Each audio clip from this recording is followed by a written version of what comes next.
आज मैं आपको एक भक्ति कहानी सुनाने जा रही हूँ। एक डॉक्टर थे, वो परमात्मा को नहीं मानते थे, अर्थात नास्तिक थे। सर्जरी में उन जैसा कोई एक्सपर्ट नहीं था। जब वह सर्जरी करते तो खून नहीं निकलता था, नस नहीं कटती थी। एक मरीज उनके पास आया तो उन्होंने घर वालों से बोल दिया कि 99% उम्मीद नहीं रखना, लेकिन चूंकि यह मेरी ड्यूटी है इसलिए मैं ऑपरेशन थिएटर ले जा रहा हूँ।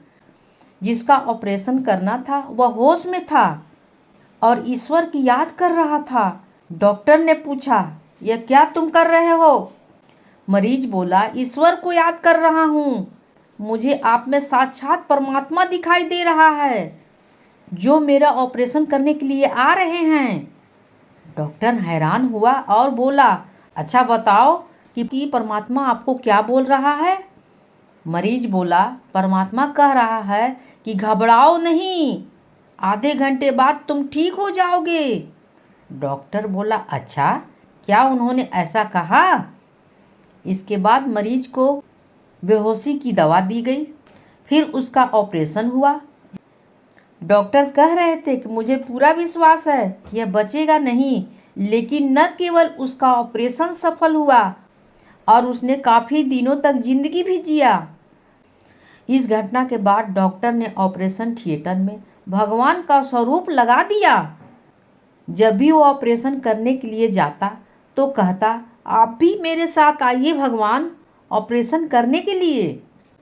आपका धरती पर जन्म हुआ है और अगर आप भगवान को नहीं मानते लेकिन विज्ञान को तो मानते होंगे।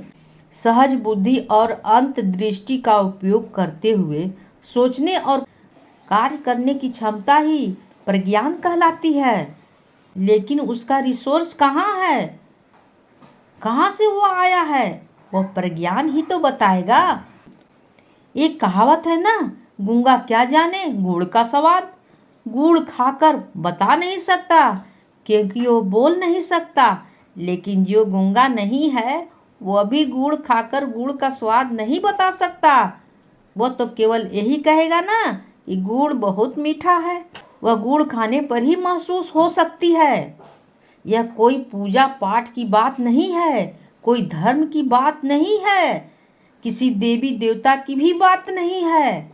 वह विश्व की एक शक्ति है, जिस शक्ति से हमें ऊर्जा मिलती है, जिस शक्ति से हमें बचपन से लेकर आज तक आगे बढ़ने के लिए प्रेरित किया गया, जिस शक्ति ने हमारे जन्म होने से पहले हमारे माँ के शरीर में दूध की व्यवस्था कर दी, जिस शक्ति ने हमारे खाने पीने की सारी व्यवस्था कर दी।